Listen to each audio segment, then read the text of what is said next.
Thank you all for having me here. I think they give me such wonderful accolades. I don't know. But grief care is really my family, a part of my family. I realized, I think tonight, I think it's almost been 10 years since I first came to grief care. I came around 2011, 2012 when I dared to call the church and ask how to volunteer and came to grief care and had some grief. So it ended up being a blessing of a place for me. And then I just have loved it ever since. It's an odd thing to say you love grief work, but it's a powerful thing to be with other people who are grieving. It's hard to explain that, what I mean by that, but it's a powerful a place to be with other people in this journey. So a little bit about me. Betty said, yeah, I'm an MFT, and I always say, despite my education, it didn't teach me a lot about grief until I actually walked through grief myself. I had a little bit of knowledge, but I really didn't know anything about it until I really came to grief care and learned from some of these folks here by sitting and watching them work with grief and processing and learning through my own.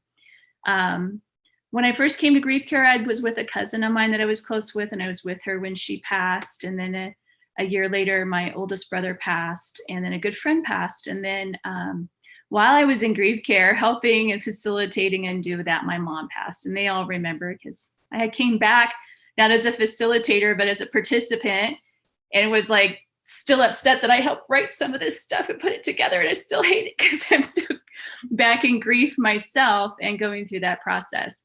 And just this year in April, I lost my dad.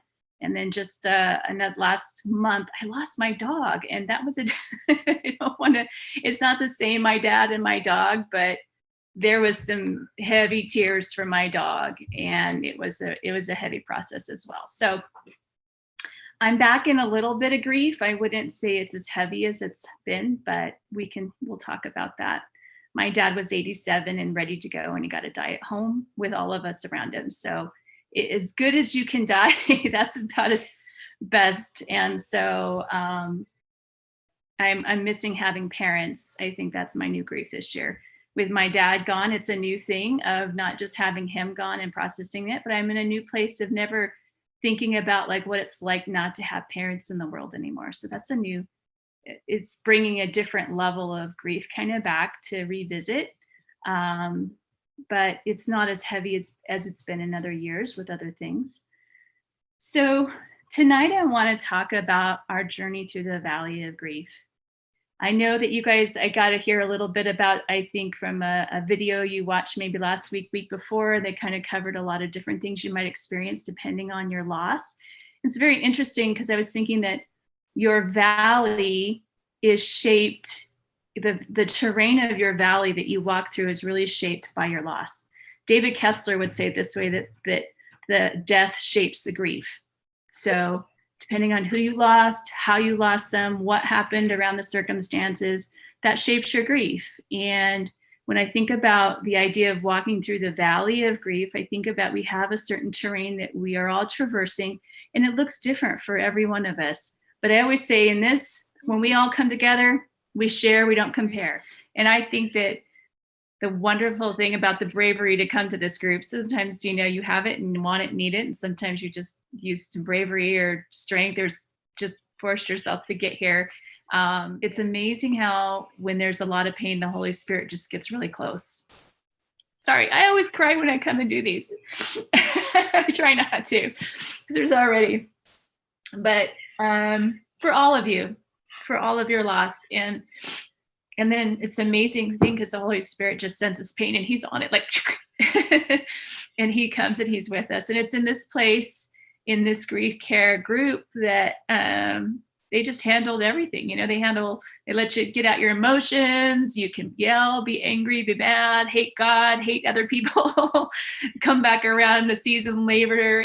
And some of that's dissipated, but it's kind of like everybody's welcome wherever you are and whatever your process is. So we're just so grateful you came tonight. All right.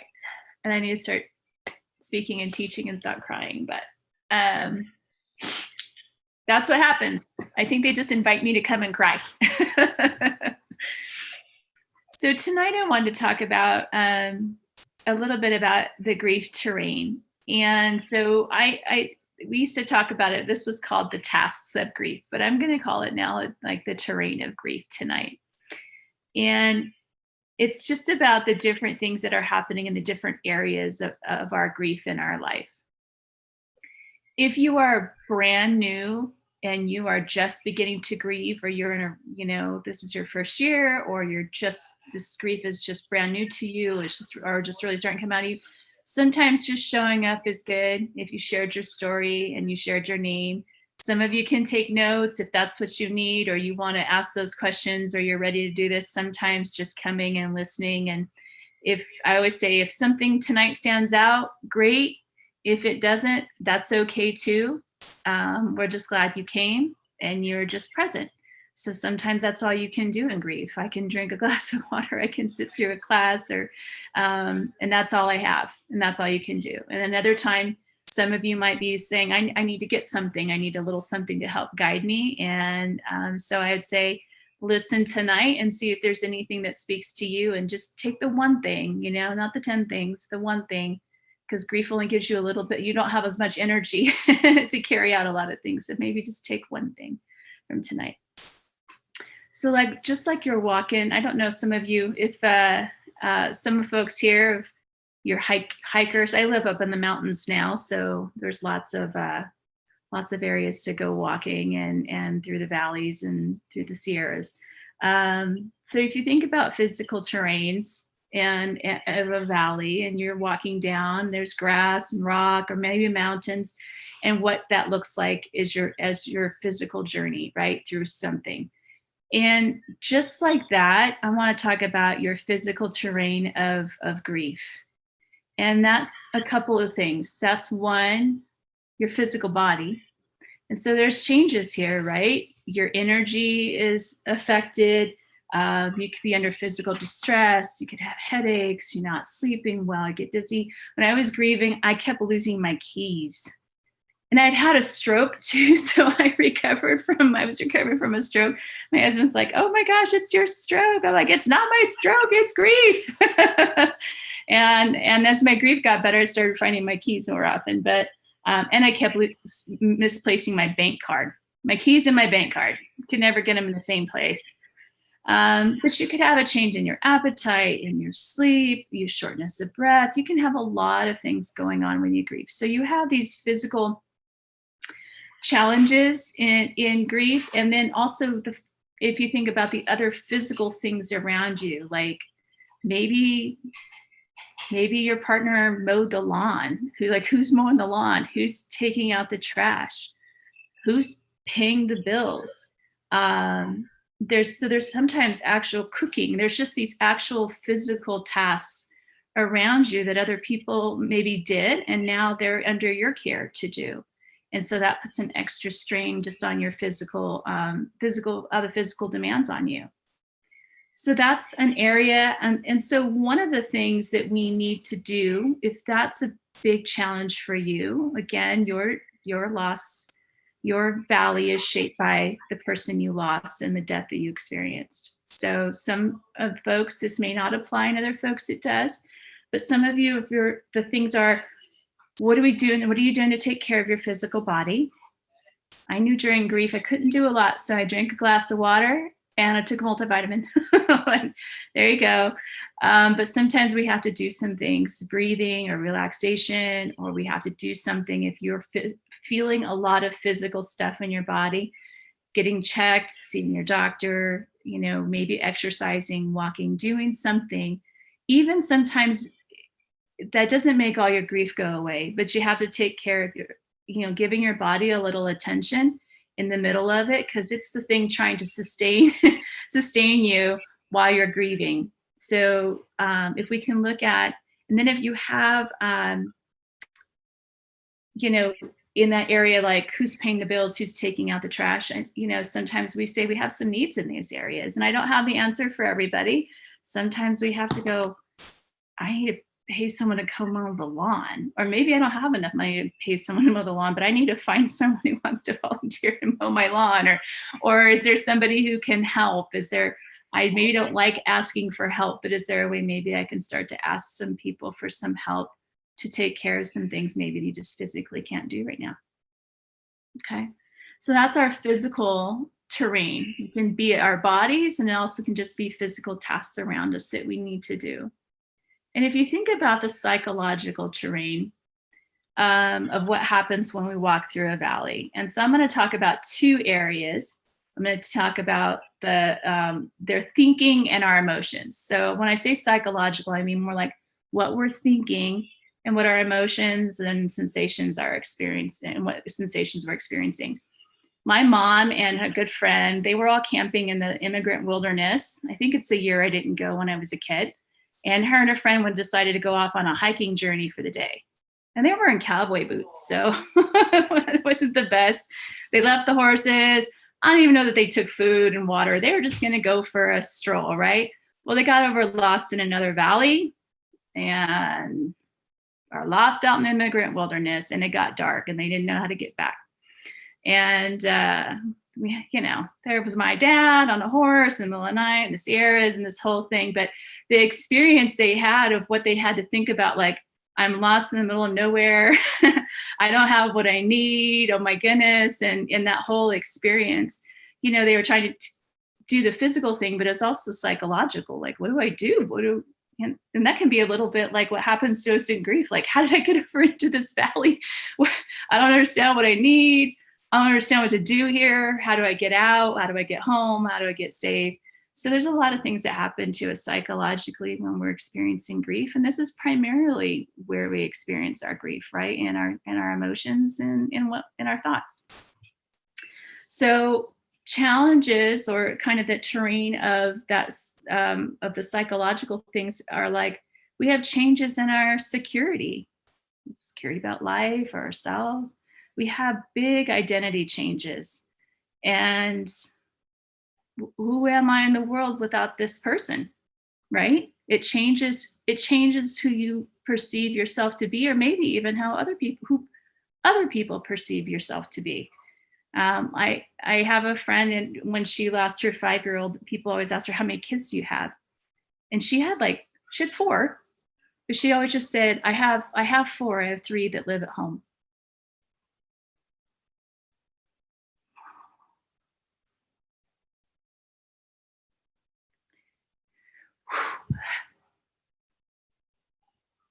So identity changes. Maybe you were married and you were used to being a married person in the world and kind of interacting in the world as a married person, and now you're a single person. And it's different to perceive, and other people perceive you to be single, and it's different to think of yourself that way. And then we can have, these feelings and emotions where we're feeling disconnected.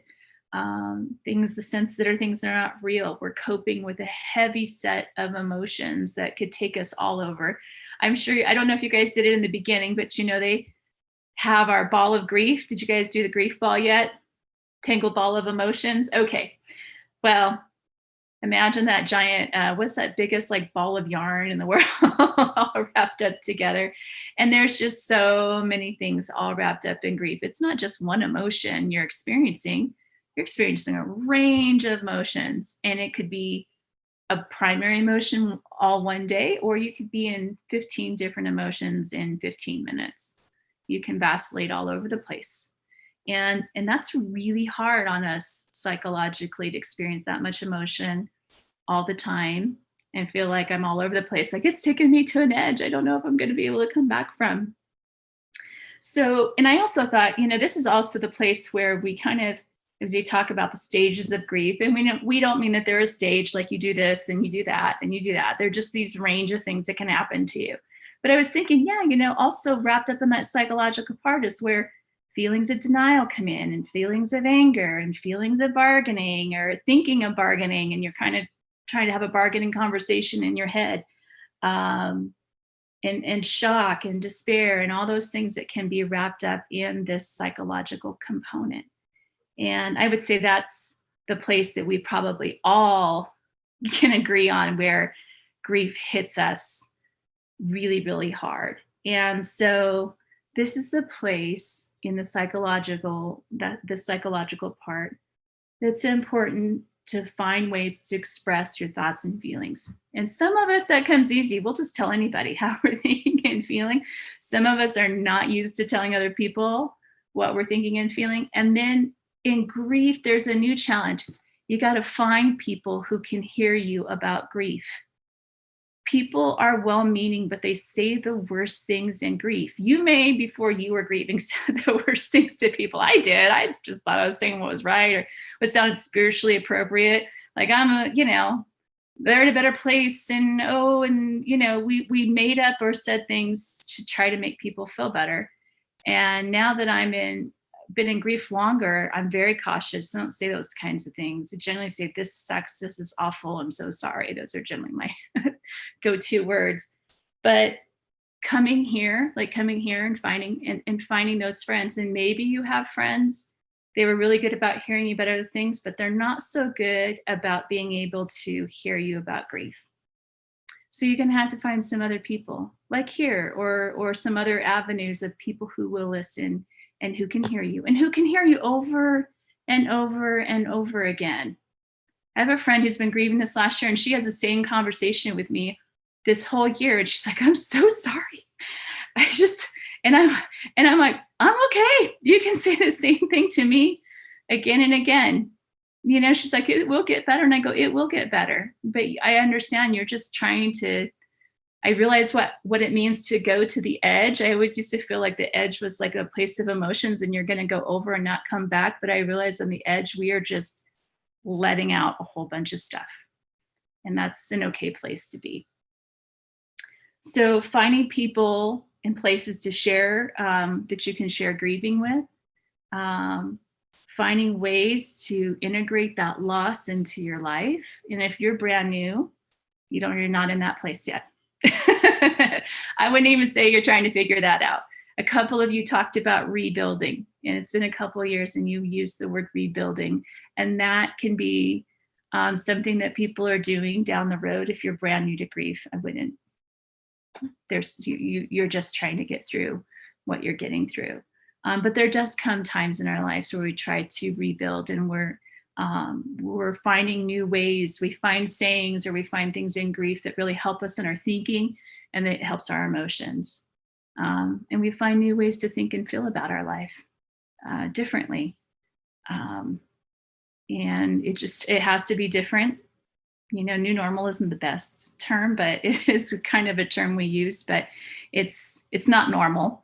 But it's just our new reality, and we are finding ways to think and feel about it. So, and if you're in that place, I say one of the best things to do is find someone and talk to God.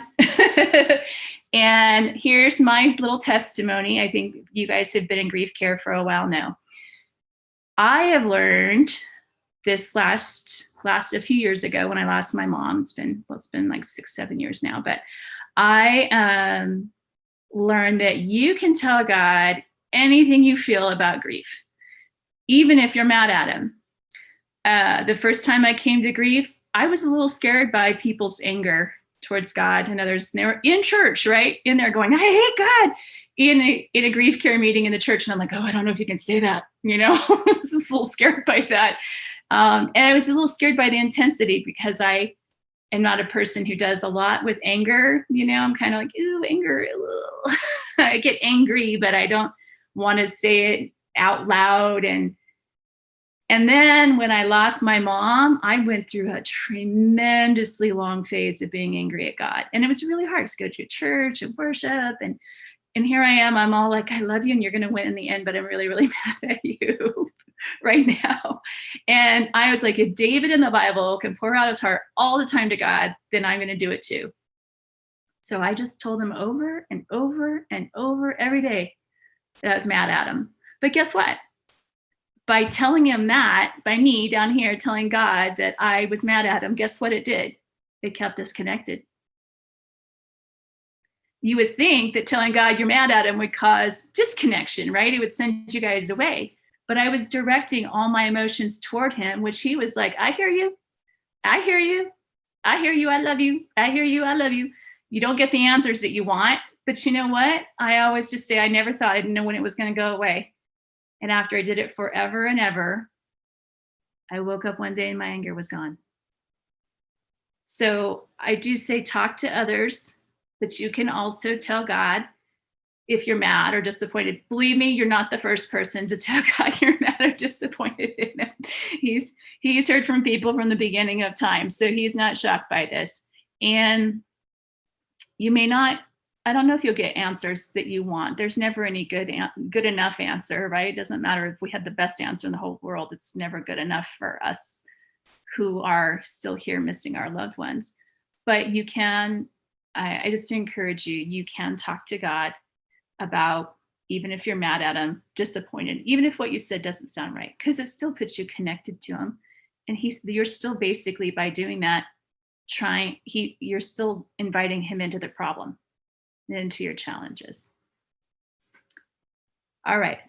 So now we're going to talk. I don't know what time we are. Okay, I still got a little time. We talk about our social terrain. And so grief affects us socially, right? If you're thinking on hiking through a valley, you think about who you have with you on your journey. When we're going through the valley of grief, sometimes we have some good people beside us. Sometimes the person that we would rely on the most is not there. And things will change for us. Sometimes we don't want to go do the same things we did before. We liked golf, we liked walks, we liked the beach, we liked, someone talked about some of their husband's friends are only went up to the cabin. Was it you, Fran, who talked about the cabin or the retreat, and everybody went up there, and then it's just not the same without him. It changes things for us in our social connection. Many years ago, and it's not the same because I don't compare it as the same, but I had a spouse who walked out on me. I got a husband now. I'll keep him forever because he knows the only way out is by murder. So he can't get out of that's our joke. I really won't murder him, I promise. But a spouse who walked out on me, and he'd been on the worship team and the whole gig. So I go back to church, and guess what? I can't go back to my couples Bible study, and all the friends we went out with were couples and all of that. And now I'm kind of this woman over here, but all the people that we hung with are like, well, we can't hang out with you. Not that they weren't kind and empathetic, but it just changed my whole social world, in my whole church world, and where I went and the activities I did and how I lived my life. It all changed. And so for those of you who, your loss could change things for you significantly, even in maybe your social status or where you were, or how you were perceived by others. And so some things that we need in this area socially, sometimes we have to find new people to connect to. Maybe that changed for us, but we need some new people in our life that are good for us and can help us. We need to allow others to connect to us. Now, sometimes you're not ready for that, and that's okay. I saw some people when I was grieving tried to reach out to me, and I was like, oh, wait, I don't know you, and I don't want to get to know you right now. I didn't say that out loud, but I saw them trying to be kind of warm and empathetic and how you doing? And I'm like, don't have room, not ready to talk, and that's okay too. But then there comes a time where some people are maybe trying to reach out to you, and they're trying to connect to you, and they want to include you in some things. And we start to say okay to that. We need to connect to build some other social connections for ourselves, or some other supports. We participate and we go back and do some activities that we used to love, or those just aren't going to work for us anymore. They're too painful. We can't enjoy them. They don't have the same kind of thing, but we find something new. So I think Gina talked about the creative outlet, Gina's song. So there's a creative part of us. So some of us write, paint, draw, sing, and we find an expression through art. I can't draw, but I drew during grief at times just to get something out. I sometimes used to journal, but I instead during grief, I wrote like really frantically everything I was feeling down at one time just to kind of like get it out.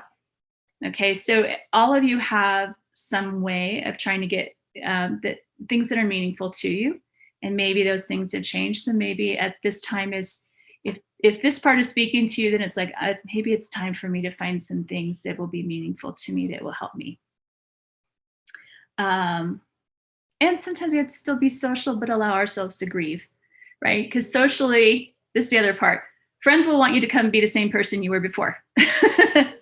They don't mean to be mean by it, and some people can allow you, but they want their friend back. They want you going to the movies with them or doing the things that you guys did before, and it's not the same.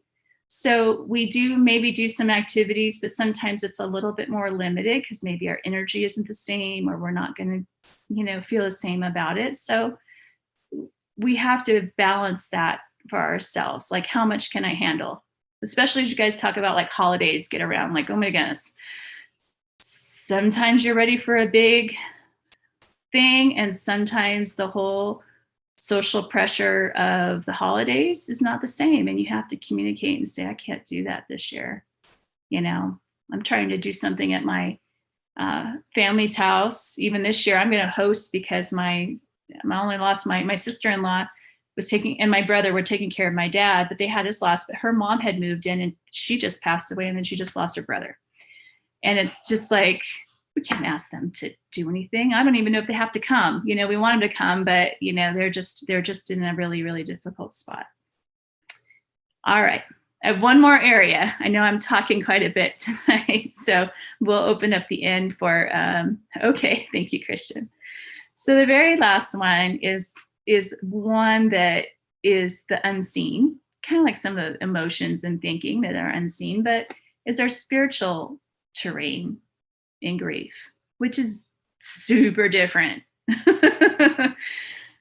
So here is some of the challenges in this is we come up with, bigger spiritual questions. Sometimes our belief in God or what we thought he was is kind of, those beliefs are shattered, to tell you the truth. Like, what if I serve God? My mom, one of the challenges I had was my mom was just love ministry and people and super godly and brought more people to Jesus than I ever will. I hope to capture where she's been, but she just rescued people and brought them home and said, you will love Jesus. And they did. I will feed you. You will stop doing drugs and you are going to love Jesus. And here's the Bible and I'm going to teach you. And so many people came back out, even years. Just the other day, someone called me and said, when I heard this thing on the radio and I thought, who was my hero? I said, it was your mom, because she got me when I was young and she just told me about Jesus, and she had a way of making me become a Christian.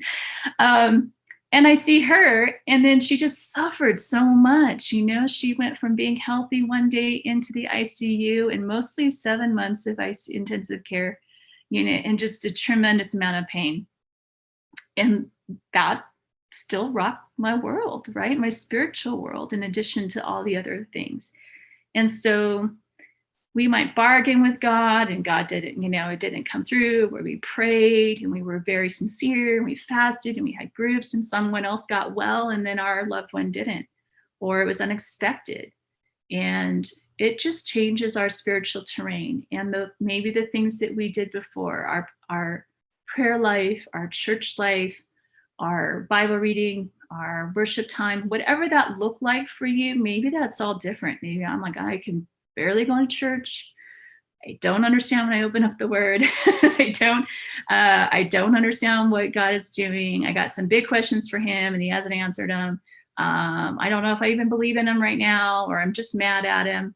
It can be so much that can happen on the spiritual terrain of your grief. Okay. I think it's good that you're coming like a place like this, where we talk about God and we integrate it in there, but we're not giving you any like, you have to do this or you have to do that. God is very familiar with grief. And I say this almost every time I speak, but grief is throughout the entire Bible. Adam and Eve lost a son, right? And then the other son got banished. So in like a day, they had like both their sons gone. I think about David, who lost a couple sons. I have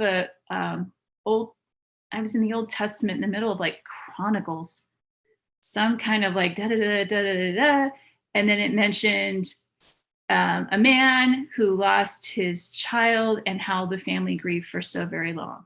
And then it goes back into all this stuff and how it affected the family. And I thought, in the middle of all of this is just the story of this man and the level of his grief, right? I think about Mary after Jesus died. We always talk about like how glorious, and she looked, I'm sure she looked forward to going to heaven and seeing him, but she did live the rest of her life without him. I just see so much loss all through the Bible. And it's really interesting that we're not a very great culture about talking about grief and loss when it's everywhere. There's so many stories of people who lost loved ones in the Bible and that they grieved. And some of them, we don't know how they grieved, but we know it was really painful. Everybody's like, well, Lot got all of it. He lost his kids and he got his, but God gave him more kids. I'm like, I'm glad God gave him more kids, but it doesn't mean he didn't miss his first set of kids that were lost. I mean, how devastating. So I just think that it's all through the Bible. But we're not really good at knowing what that means and navigating that. So I think sometimes we find new spiritual understanding. We look for ways to grow spiritually, sometimes in the midst of our grief. I would say we can't always see it or really understand it. Like mine, I poured out my heart about my anger to God. And when he healed me of it, like it was a long time. But when he healed me of it, I understood something more, but I did not understand it in the midst of it. I was like, this will never go away. I'll never stop being mad at God. And when it was gone, it was gone. And then I was like, oh, wow, something really grew for me. I understood something I didn't understand before about him. So there is some spiritual growth that can happen when you are grieving. But the most important and the coolest part, not cool part about grieving, but that part is God really, really, really gets close to people who are grieving. And he really loves to take care of you, and he really, really wants to help you. And I don't understand it, but he does it. Now, I do remember the Holy Spirit trying to come to me and comfort me. And I do remember laying on my bed and can feel him like, I want to comfort you. And I'm like, get away from me. I don't want to talk to you right now.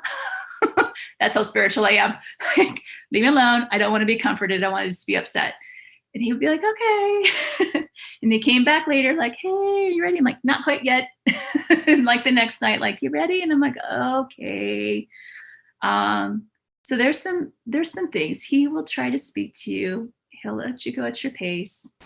If you're stuck anywhere too long in grief in an area, he's really good about telling you. I mean, he's told me at different times, like, right, you've been in this phase too long. And I'm like, I'm not ready to let it go. And he's like, yeah, I think you need to be ready to let it go. And he's helped me through phases that I couldn't get myself through.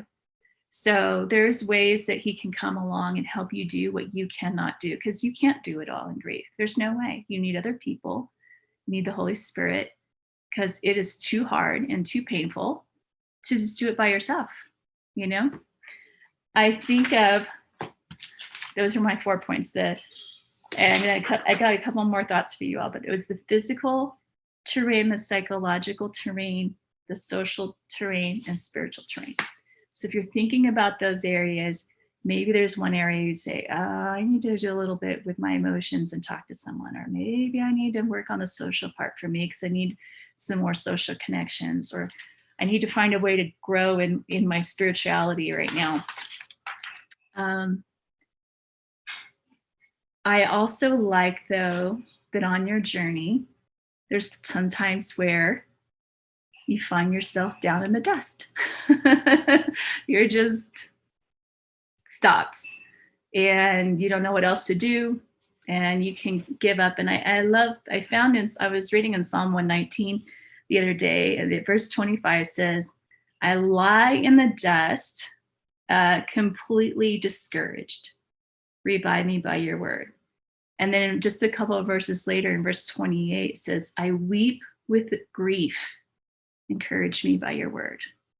So I want to say that, yes, we're on a journey through grief, but there are times in that grief where you just fall flat.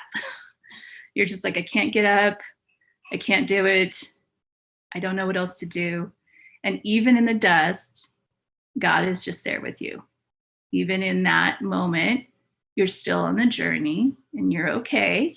And it's okay. In those moments, we just ask God, come and get me, help, encourage me. I need something because I'm down in the dust right now and I can't get myself back up.